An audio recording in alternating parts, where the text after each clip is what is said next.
दोस्तों, ये हमारे साथ घटी हुई एक सच्ची घटना है, जिसे मैं आज आप सभी को सुनाने जा रहा हूँ। सुन के आपके भी पसीने छूट जाएंगे। एक बार मैं और मेरे दोस्तों ने मिलकर अपने गांव के नदी के तरफ पार्टी करने का सोचा। उस वक्त दोपहर के 12 बज रहे थे, तो हमने सोचा कि वहाँ पर रात के 9 बजे चलेंगे और फिर वहाँ से ठीक 11 बजे घर आ जाएंगे। हम अपना प्लान बना ही रहे थे, तभी मेरे दोस्त राजू ने बोला कि वहाँ पर तो बुरी आत्माओं का वास है, इसीलिए हमारा रात में वहाँ जाना खतरे से खाली नहीं होगा। उसकी बात सुन मेरे दोस्त अनिल ने बोला कि यह सब बात बकवास है, ऐसा कुछ भी नहीं होता। मैं तो इन भूत प्रेत और आत्माओं पर यकीन ही नहीं करता हूँ। हालांकि दोस्तों, मैं भी इन बातों पर यकीन नहीं करता था, इसीलिए हम दोनों ने मिलकर राजू को वहां जाने के लिए राजी कर लिया। उसके बाद हमने खाने पीने की कुछ चीज़ें ली और 9 बजे तक नदी पर जाने की सारी तैयारियां कर ली थी। लेकिन राजू अभी भी बहुत घबराया हुआ था। वैसे हमने भूत प्रेतों के किस्से कहानियाँ तो सुनी तो बहुत थी, पर नदी के पास शिव जी की मंदिर भी तो था। उसकी वजह से हमारा हौसला बढ़ रहा था। इसी बीच हम नदी के तरफ चले गए थे। चारों तरफ सन्नाटा था, वहाँ कोई भी नहीं था और हम तीनों ने खूब मस्ती की, बातचीत करते हुए खाना भी खाया। हम लोग पार्टी में इतना खोए हुए थे कि हमें समय का अंदाज़ा भी नहीं हुआ। जब मैंने अपने फ़ोन में समय देखा तो रात के करीबन 12 बज चुके थे।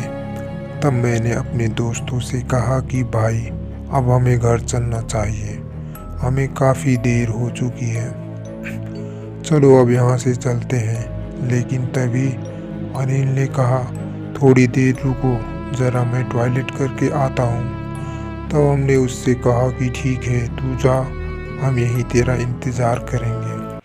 अनिल उठा और टॉयलेट करने चला गया। लेकिन ये क्या, वो शमशान घाट के पास टॉयलेट करने चला गया।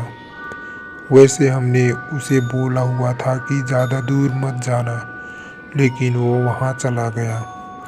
उसे गए हुए 25 से 30 मिनट हो चुके थे, लेकिन वो अभी तक वापस नहीं आया था। इसीलिए हम थोड़ा घबरा गए। तभी अचानक हमारे कानों में बेहद ही डरावनी सी आवाज़ पड़ी। हम दोनों वहाँ से उठ गए और धीरे धीरे उस आवाज़ की तरफ बढ़ने लगे। लेकिन तभी हमारी नज़र अनिल पर पड़ी। उसे देखकर हमें थोड़ी राहत मिली। लेकिन दोस्तों, हम जैसे जैसे उसके करीब जा रहे थे तो हमने पाया कि वो एक कब्र के पास बैठा हुआ था और गाना गा रहा था। उसने अपनी पीठ हमारी तरफ कर रखी थी। तब हमने उससे कहा कि भाई, यहाँ पर क्या कर रहा है, चल जल्दी से, अब घर चलते हैं। वैसे ही हमें बहुत ही देर हो चुकी है, लेकिन वो हमारी बातों का कोई जवाब नहीं दे रहा था। तभी मैं उसके पास गया और उसे छुआ ही था कि वो डरावनी रूप में पीछे मुड़ा, जिसे देखकर हम डर गए थे। अचानक वो एक शैतान में बदल गया। लाल आंखें, लंबे लंबे दांत और नाखून, जिसे देखकर हम एकदम से डर गए थे। हम कुछ कर पाते उससे पहले उसने हमें दोनों को इतने जोर से धक्का दिया कि हम बहुत दूर जाकर गिरे, जिससे हम बहुत ही ज़्यादा डर गए थे। और जल्दी जल्दी उठकर हम दोनों शिव मंदिर की तरफ भागने लगे। तभी हमने पीछे मुड़कर देखा तो वो हमारे पीछे पीछे आ रहा था। जैसे तैसे करके हम मंदिर के अंदर चले गए और पुजारी जी को आवाज़ लगाई। उनके आते ही हमने उनको सारी बात बताई। तभी अनिल मंदिर के बाहर से हमें घूर ही रहा था कि पुजारी जी ने हाथ में भभूत लिया और कुछ मंत्र पढ़कर अनिल के ऊपर फेंका, जिससे वो चीखने चिल्लाने लगा और बेहोश हो गया। कुछ देर बाद वो बिल्कुल ही ठीक हो चुका था। तब जाकर पुजारी जी ने हमें बताया कि उसने किसी की कब्र के पास टॉयलेट किया था। कुछ साल पहले कुछ गुंडों ने आपसी दुश्मनी के वजह से एक व्यापारी को मारकर वहीं दफना दिया था।